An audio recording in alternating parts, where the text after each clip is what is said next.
noches. Aquí damos comienzo a las más impactantes imágenes de 1996. Poder contra poder.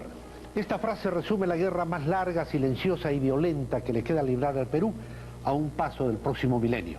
La guerra contra el narcotráfico, la guerra contra las drogas. Y es que lamentablemente nuestro país ostenta el triste e inútil título de primer productor de hojas de coca en el mundo. Y todavía no dejamos de ser un país pobre, y las drogas significan muerte, pero también significan dinero. Y el dinero que corrompe y compra conciencias, y las mafias de narcotraficantes se alimentan precisamente de esto, de la pobreza, de la corrupción, de la crisis del dinero que apesta. Este año, el poder del narcotráfico tocó puertas tan altas como impensadas. Se paseó por el umbral mismo del poder. El exavión presidencial, los buques de la Marina, los aviones de la Fuerza Aérea Peruana. ¿Qué mayor demostración de su largo y terrible brazo que quiebra buenas intenciones y voluntades? Bueno, pero también hubo grandes demostraciones de honestidad desde la otra orilla del río. Se destruyó aeropuertos clandestinos, se interceptó aviones y enormes cargamentos de droga. La captura de Champa es el mejor ejemplo de que la guerra puede ser larga, pero vamos camino a ganarla.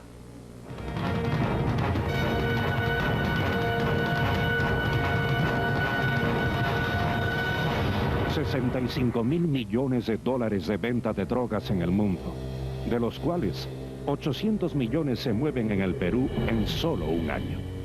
Más de 100.000 toneladas anuales de pasta básica de cocaína que Perú vende a Colombia. 170.000 toneladas métricas de hojas de coca al año. 150.000 hectáreas de fértiles valles destinados al cultivo de la hoja en el país. Cientos de cuentas bancarias y millonarias transacciones hechas todos los días. Este es el nivel del narcotráfico en el Perú. Crecido en la sombra e infiltrado en la sociedad a fuerza de una millonaria movilización de dinero ilegal, corrompiendo jueces, comprando malos policías, denigrando honras, llegando incluso a colocar droga en el avión presidencial.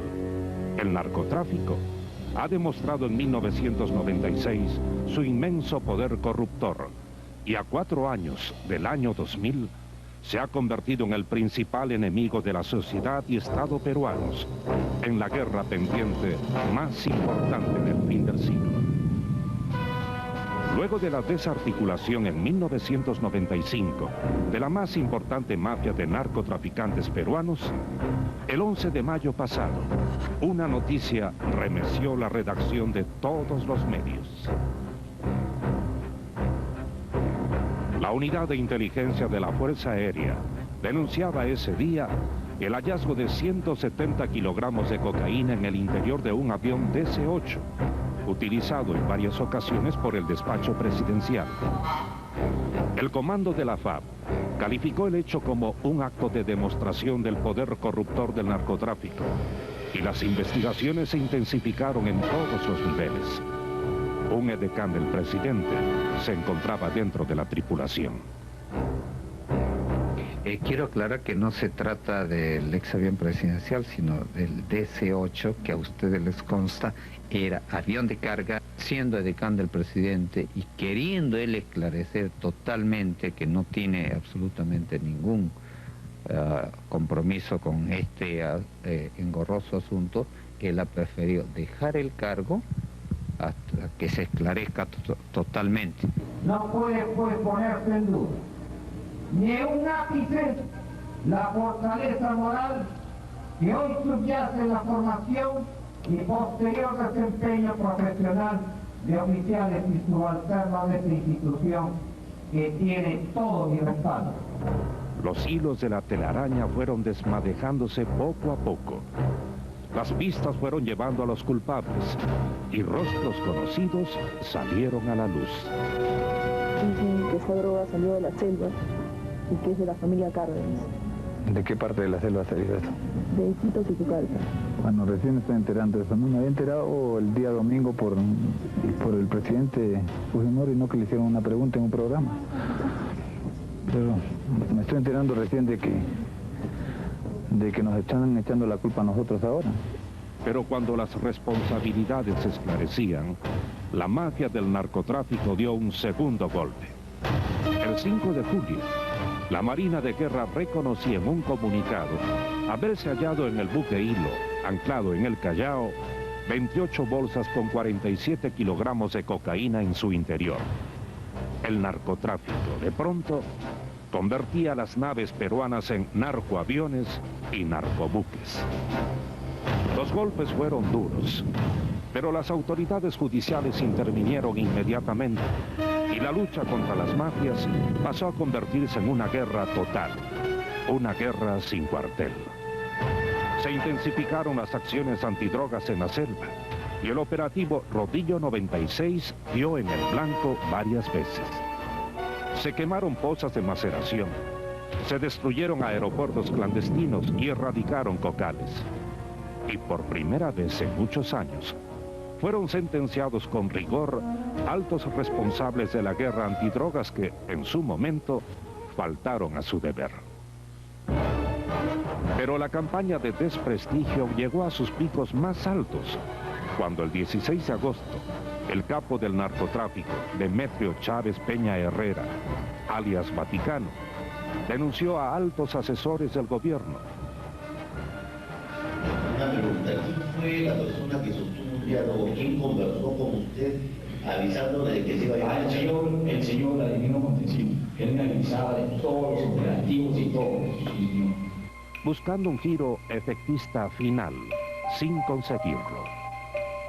Sin embargo, como era de esperarse, la denuncia del narcotraficante más grande de la historia peruana fue una noticia que repercutió desde el primer momento y atravesó las fronteras del país.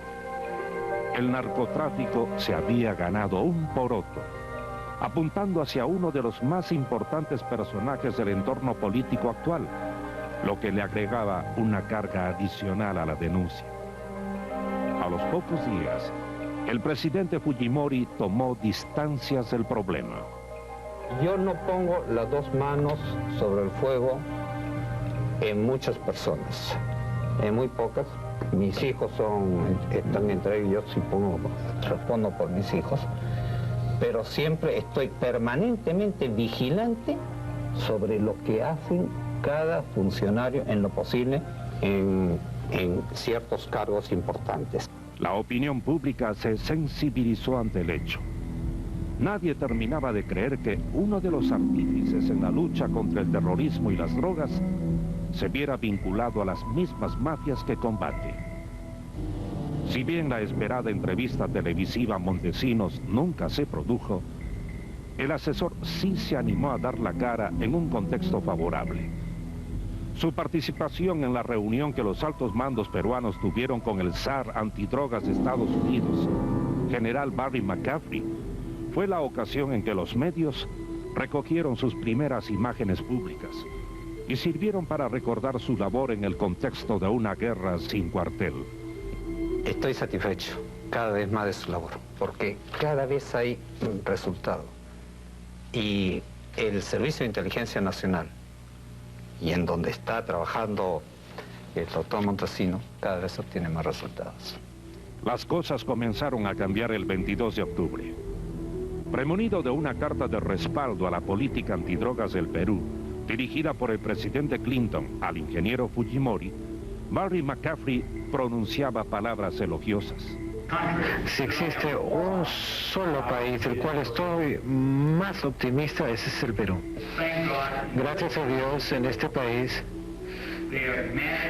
han podido separar la conexión entre el cartel, los carteles de drogas y una amenaza interna de enorme violencia y poder, Sendero Luminosa, los Tupamaros y otros. Pese a las lógicas precisiones, era música para los oídos del gobierno después de una fuerte tormenta. En esta guerra, la campaña de las mafias provocó una rápida contraofensiva del gobierno. El 13 de noviembre la balanza se inclinó en favor de la sociedad. Ese día, otra vez Panamericana, era el escenario de un importante anuncio. Había caído otro importante capo del narcotráfico. Willer Alvarado Linares, 33 años, más de 100 cuentas bancarias, inmuebles y fundos por más de 50 millones de soles, 3 millones de dólares depositados en bancos ecuatorianos. Sin embargo, horas después de esta caída, la mafia daba un zarpazo más. Un grupo de sicarios incursionaba en la plaza de armas de Aucayacu, en Huánuco, y abría fuego contra la población indefensa, acribillando a más de una docena de escolares. El enemigo había acusado el golpe.